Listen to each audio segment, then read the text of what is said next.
here we are once again. It's a brand new day, a brand new week. And of course, we're ready to walk into the big stories that are making the headlines across the national dailies in Nigeria. We take a look at what's been happening, analysis will follow. And of course, your contributions, your thoughts, your opinions, your points of view, everything comes into this melting pot of activity on Freshly Pressed on Smooth 98.1. We love music, we love life, and of course, we love to take a look at what's going on across Nigeria. Welcome into another interactive session and the first of the week as well. My name is Ayokunmi. Great to have you join us this morning. And of course, you know how it always is. The WhatsApp number is there. YouTube is there as well. WhatsApp 0911 999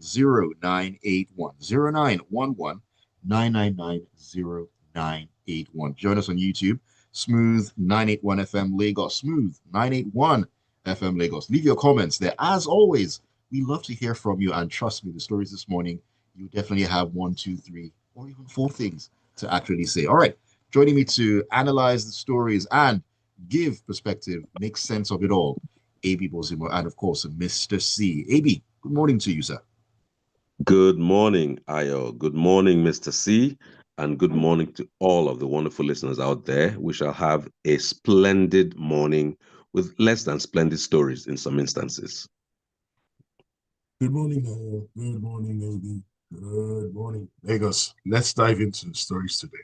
Yes, indeed. Let us dive into the stories. And we're going to be talking about issues that have to do with security, but not exactly in the way you are looking at it or think, actually. This is coming from the Daily Post. Now, it says the Nigeria police has begun a nationwide manhunt after one of its official vehicles vanished. I like how they use the word vanished from the force headquarters in Abuja, sparking concerns over internal security breaches. I don't want to go into the details of the vehicle. It's an SUV, a Toyota SUV. It was reported stolen on July 28th, 2025. That's about 2 months ago. About 2 months ago, probably to this day. According to an internal wireless memo circulated by the Commissioner of Police, the DFA Katsina Command, and relayed from the Force Criminal Investigation Department. Mr. C, I mean, a police, an official vehicle disappearing from the Force headquarters. I mean, is this something that we should be concerned with, or are we looking at probably some hanky-panky from the inside, perhaps? Okay, thank you, Ayo. So I'm going to start this way. Anything can be stolen, but not all things should be stolen. Now, who Nigeria Police Force, for the benefit of our listeners, is the body statutorily charged with keeping law and order within the territorial sovereignty of Nigeria, the territorial borders of Nigeria. Now, on the 28th of July 2025, one of the vehicles was declared missing, vanished, or stolen. And 2 months later, they haven't found it.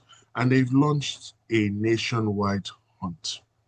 Now, very quickly, a number of things jump out of this story, which writes itself. You can't even dream of this scenario for the basis of a movie.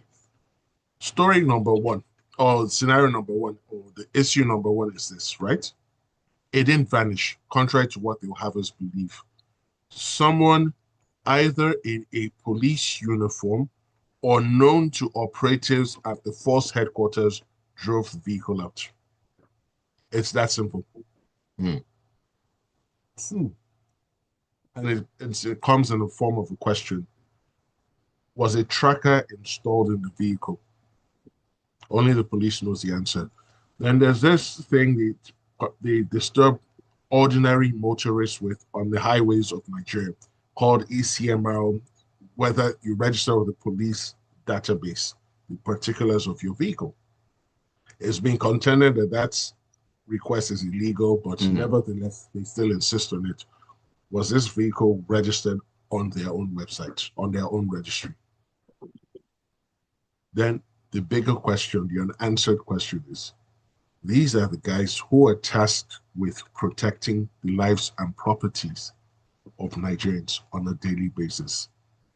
If they are unable to secure their own property, what is the guarantee? What is the hope that they can secure the properties of other people? And it then begs the question, what else has gone missing at the police headquarters? That we are unaware of. Because I think it's extremely shameful that this story actually made it out, but kudos to whoever made it come out. Because the ordinary public needs to have an idea of the level of rot that has set in. This is completely embarrassing to the nation, not just the police force, to the nation. Because any potential long-term investor reading this story, what is he supposed to go away with? That Nigeria is a secure country. And it then begs the question, when we go out, our leaders go out and they continue to represent we're ripe for investment. We cannot be ripe for investment with stories like this. Just the other week, the vice president was telling the world Nigeria is ready. We have a state governor from the South who also traveled to Europe saying the state is ready. How are we ready with episodes like this? So finally, this is my clarion call to the public.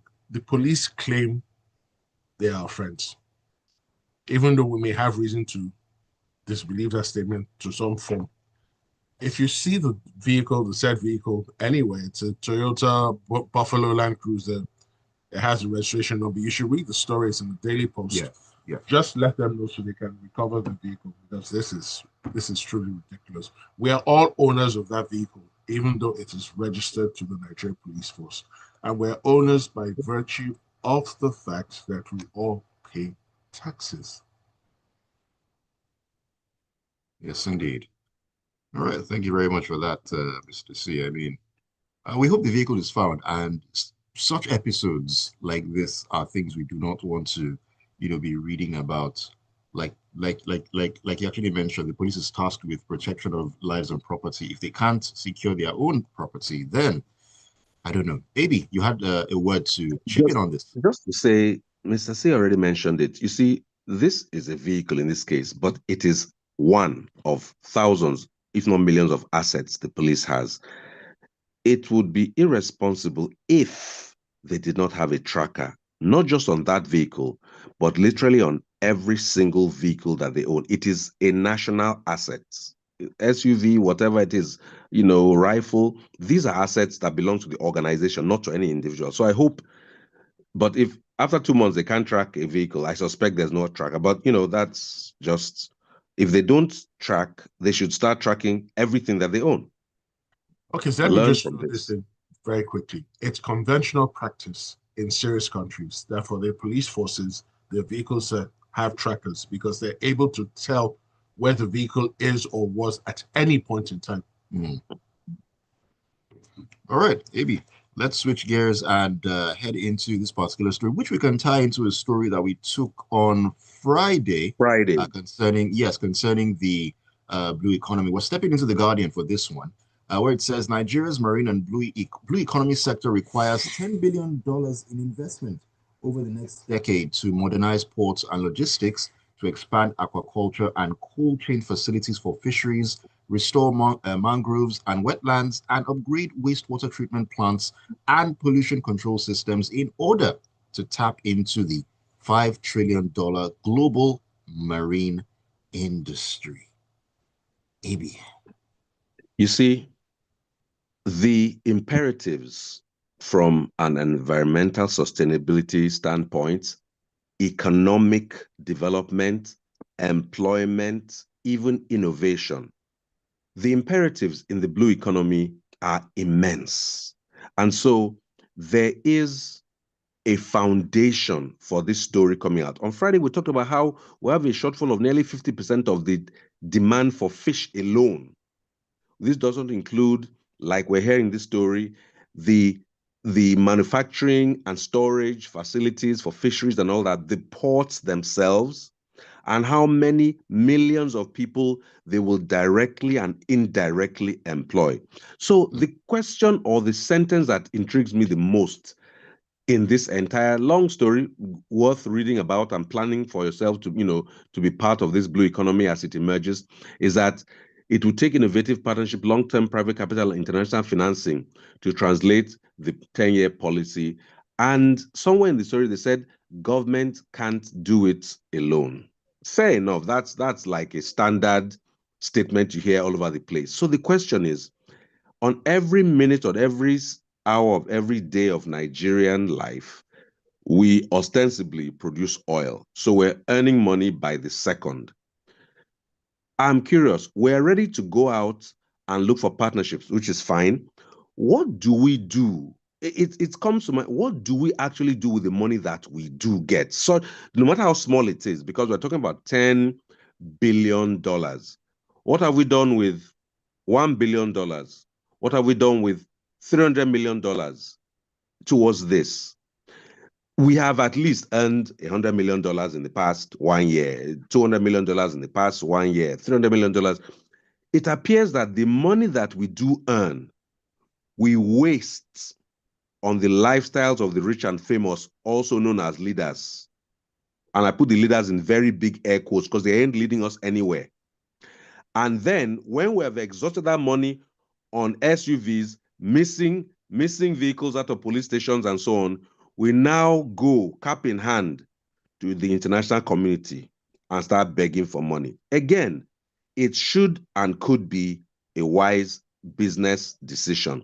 But like Mr. C said, when you don't take care of the small things, it is a disincentive for potential investors to feel that your place is worth investing in. Or if they're going to invest, they ask for such high types of premiums and insurance and so on. And so the comparative benefits that would come to you are much reduced.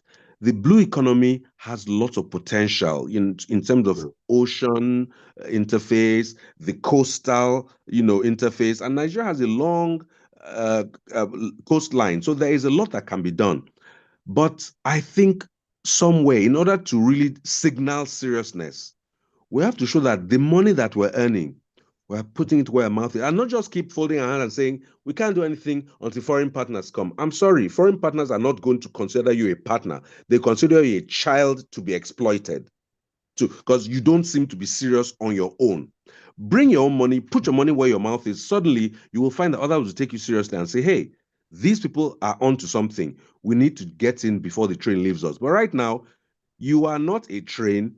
You are a stagnant stone waiting to be kicked about by foreign investors who just dictate the terms of engagement. And sadly, you will have to comply because you have not shown yourself to be serious. But I'll say, with blue bonds, with green finance partnerships, and so on, there is a potential to extract and impose value on this band of the economy. And if the minister genuinely steps forward, and I mean, it may be a dream, shows me and the world that he is serious about this rather than just because he has 4 SUVs, we're aware, according to he and the 49 other ministers, each have 4 SUVs. That was money that could have gone into the blue economy, but it's not. It's gone into 4 SUVs and countless Hiluxes with men panting and running behind them, opening doors for him to step in and out. I'm sorry, I'm just making the picture. We all see it. It's so ironic that you're in an air-conditioned car. People are going with their windows wound down, some of them running whenever you enter a building, and they're like, what is all this drama about? Does it move the country forward? The answer is no. So blue economy, hey, good deal. Green finance instruments, blue bonds, and so on, and multilateral support from partners. Yes, yes, yes. But until our 853-kilometer coastline and rich waterways are properly positioned to look like they belong to a serious people led by serious government officials. Right. This is the federal side. Don't forget, I always tell her, don't forget we have state governors who are also sleeping on the opportunities. And indeed, some local government chief executives who are sleeping on the opportunity. So let's see whether this announcement, this call for 10 billion naira will be answered by any serious people. Excuse me, forgive me, $10 billion is what we're looking for. Right. We must be serious first. Then we might begin to attract it. So let me throw this in. The FIRS chairman said between January and August this year, Nigeria took in the sum of $8.4 billion from taxes. That's the first 8 months of this year. Now, we have a $10 billion target spread across 10 years, right? Right. Okay, so the portion for 2025, is it ready? Can it be deployed towards it? Because everything's not going to be deployed at the same time. Yeah. We also have needs in Definitely. the power industry where we need to spend a certain amount of money each year. Almost the same amount as No, no, no. needed The here. power industry is 10 billion a year spread across 10 years. Right. Okay, so what portion of the 10 billion for the power industry have we allocated and utilized this year? And then the final thing I'm going to say is private investors are businessmen. They're not charities. They're not Definitely. philanthropic institutions. They will not put in their money if they cannot see how they're going to get money out. So, despite all the free flowing platitudes and statements, if they don't see how the market will work in their favor, they're not going to jump in. That's why we see foreign portfolio investment, which is short term money markets, treasury bills, booming. But foreign direct investment, next to nothing is happening there and has happened there for a bit. All right, Return let on me investment. That's what these people are out for. Nothing more, nothing less. Let me take a message here. This is Ajayi Olunilua in Magodo Jerry Sherry. Good morning, Ayo, and the fine gentleman in the house. Good morning to you, Ajayi. It's a serious matter for an official vehicle to be stolen right inside the police headquarters in Abuja, and absolutely embarrassing that 2 months after the vehicle cannot be found. If the police cannot secure its own property in its headquarters, what is the fate of the ordinary Nigerian whose life and property is snatched every day? It's another proof of the gross incompetence of our police force. All right, Mr. C, let us talk about one of the biggest elephants in the room over the weekend and even today as well. Let's walk into the vanguard for this one. And indications emerged yesterday that the federal government is making frantic efforts to resolve the feud between Dangote Refinery and PENGASSAN over the alleged mass sack of union members and their replacement with Indians. Now, already the Minister of Labor and Employment, Mohammed Megari Dingyadi, has appealed to PENGASSAN to halt the strike. Mr. C, just walk us through this one. Okay, so again, we have a situation where a group of individuals have turned themselves into an unruly bunch and are threatening the lives and threatening the operations of valid running economic institutions. So let's put this in perspective. We had four state-owned refineries, right? In 2007, the then president Obasanjo decided to sell the refineries to private investors. Mr. Dangote put in a bid for, I think, one or two of the refineries.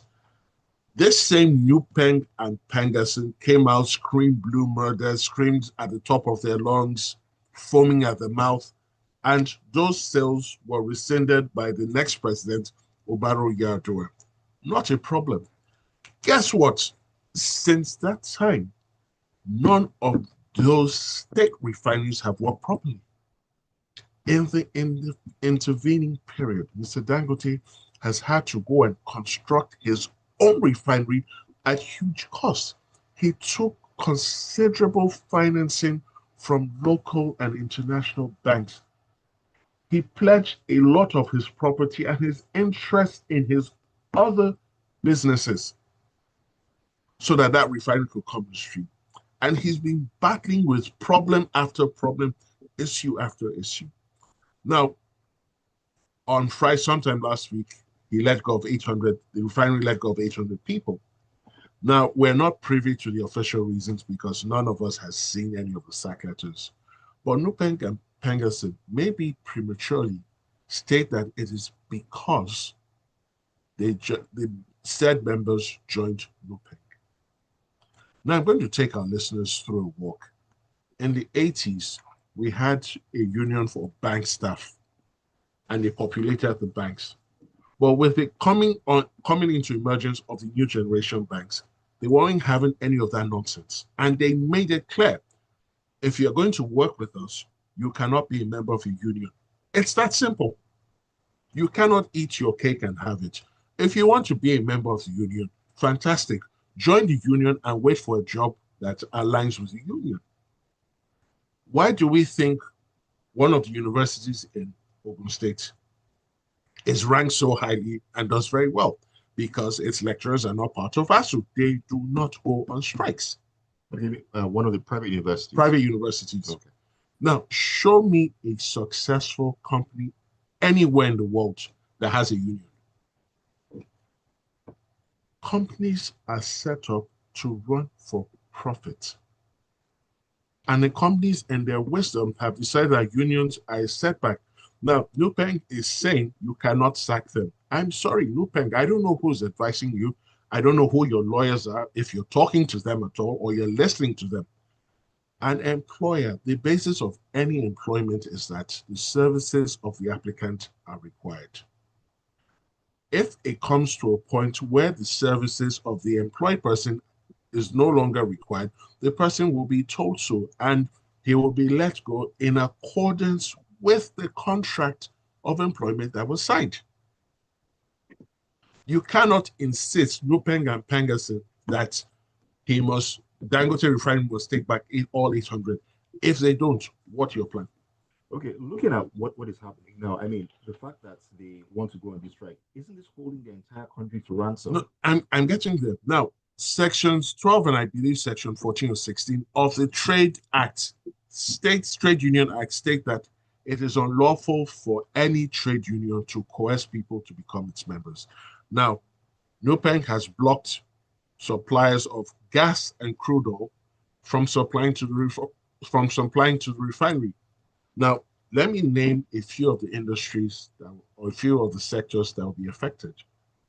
The power sector of the economy will be affected.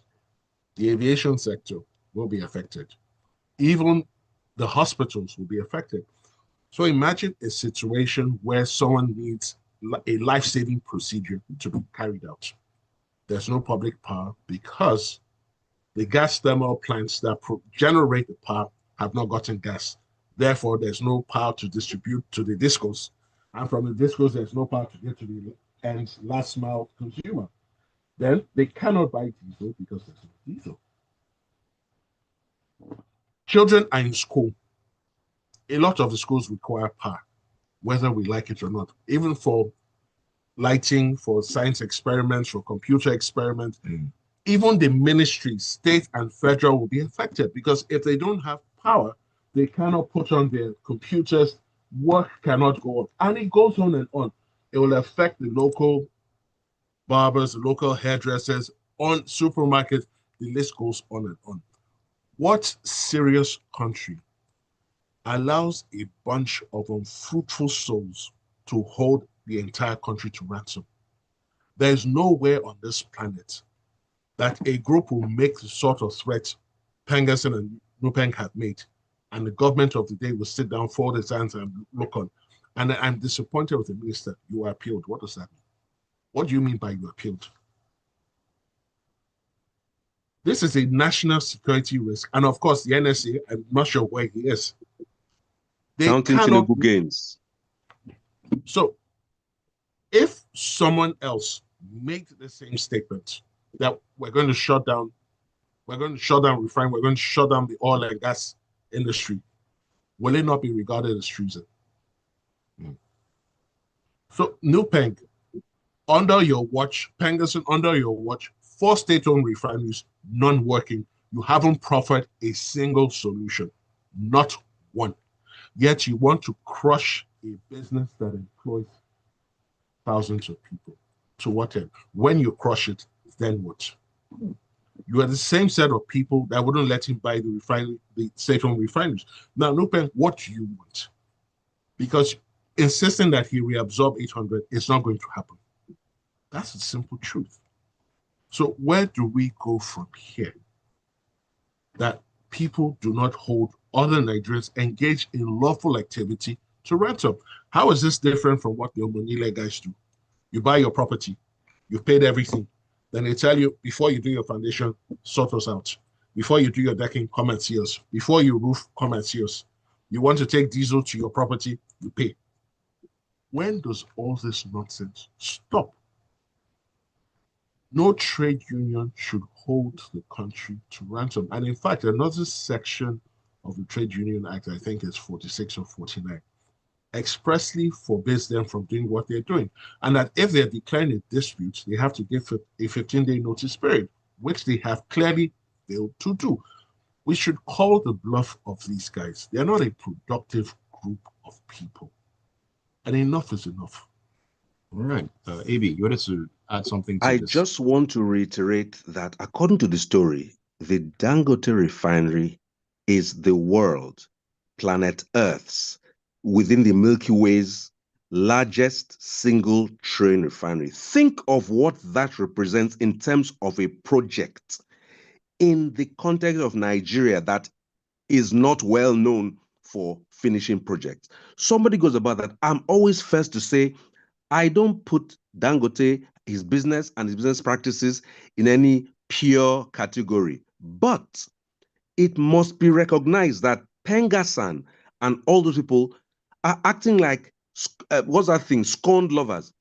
If you are so valuable, your members would pick you without all the kind of coercive actions. And they were the ones who were clapping when that fraud that happened at Port Harcourt refinery recently, they were among the people who said, no, it's working.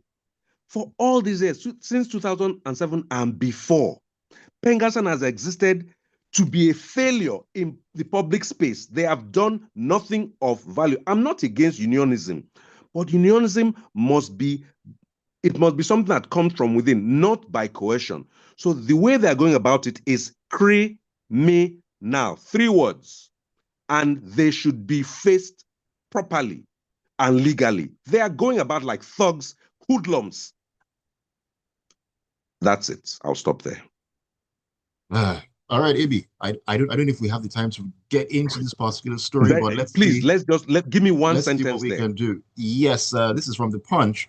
The federal government has strongly rejected recent allegations circulating on international media platforms and by online influencers, which suggest that Christian communities in the country are being systematically targeted in a religious genocide.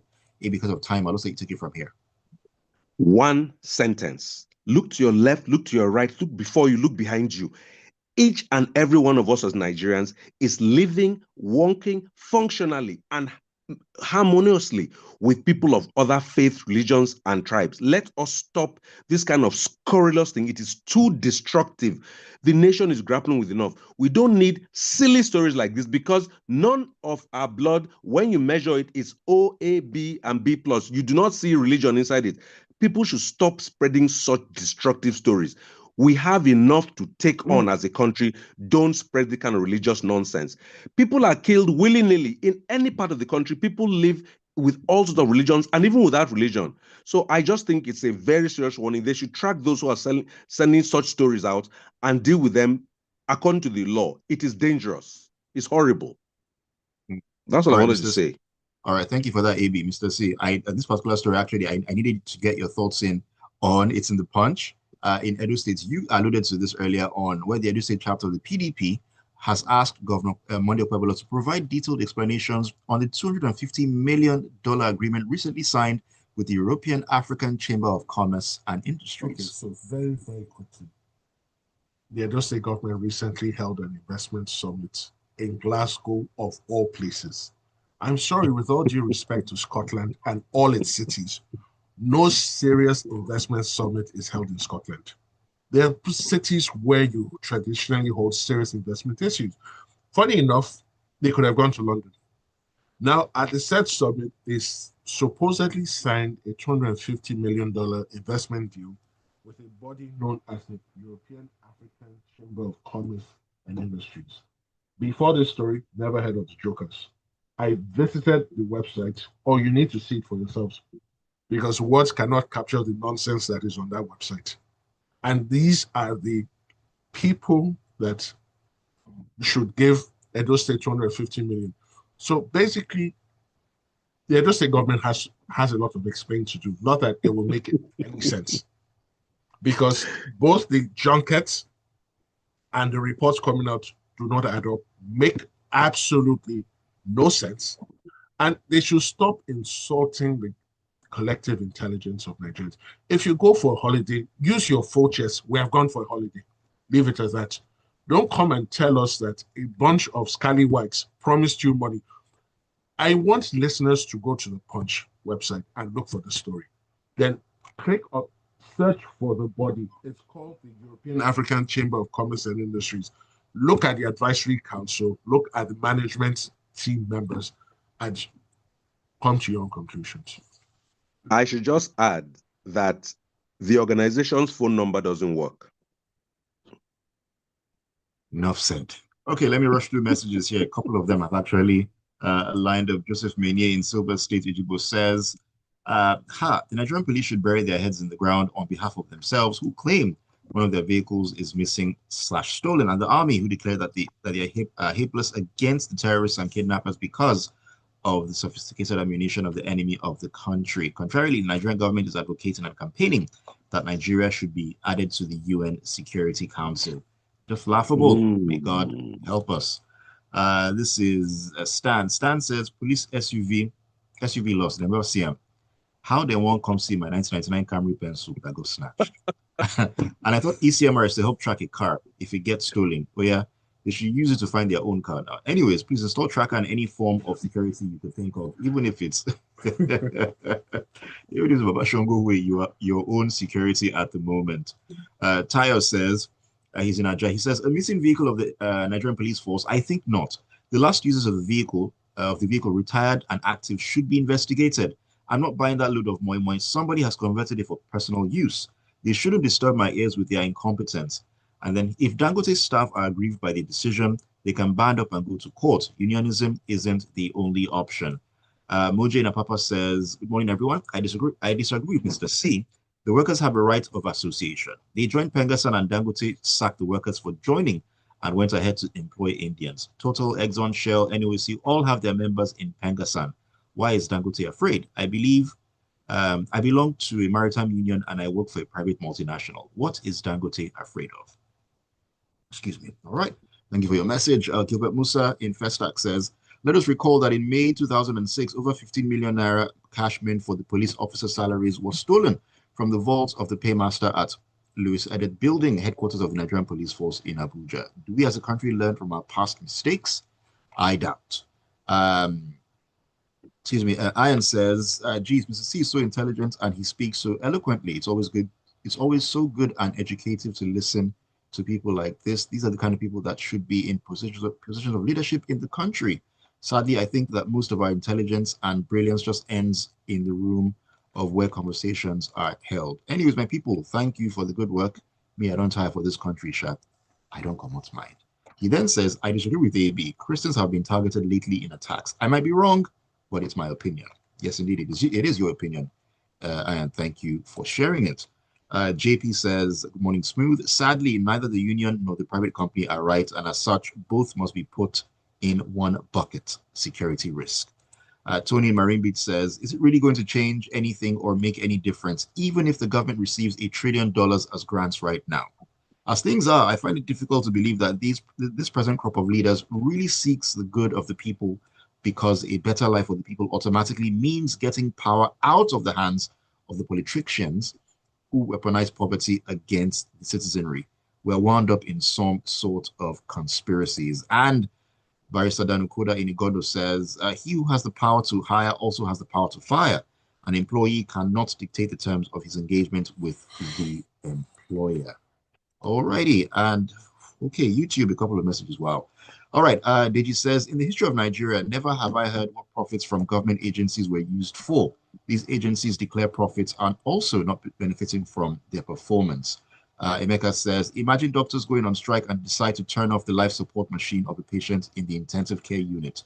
That's what PENGASSAN is doing to Nigeria. And David Chedu says, a national embarrassment, declaring a manhunt is laughable when the real culprit is their own negligence. No surveillance, no discipline, no accountability. All right, and on that note, we need to wrap it up. Actually, Ayo, reading these messages. We should actually, rather than declaring a manhunt, we should declare a car hunt. Thank you all so much for the messages. And as wrap it up, AB, any final word just to wrap it up for us, really quickly? Listen, the preposterousness of some of the stories would be over the edge, but I think there are enough serious people in Nigeria for us to get through these distractive stories and focus on what matters, and that is to make the people of Nigeria live better lives of value over the course of our lifetimes. We can't continue being among this morass of nonsense. Right, Mr. Z. Okay. Thank you, Ayo. Thank you, Amy. Thank you for a good show. And to the people out there, please, please, please do not be discouraged by the nonsense that is going on in Nigeria.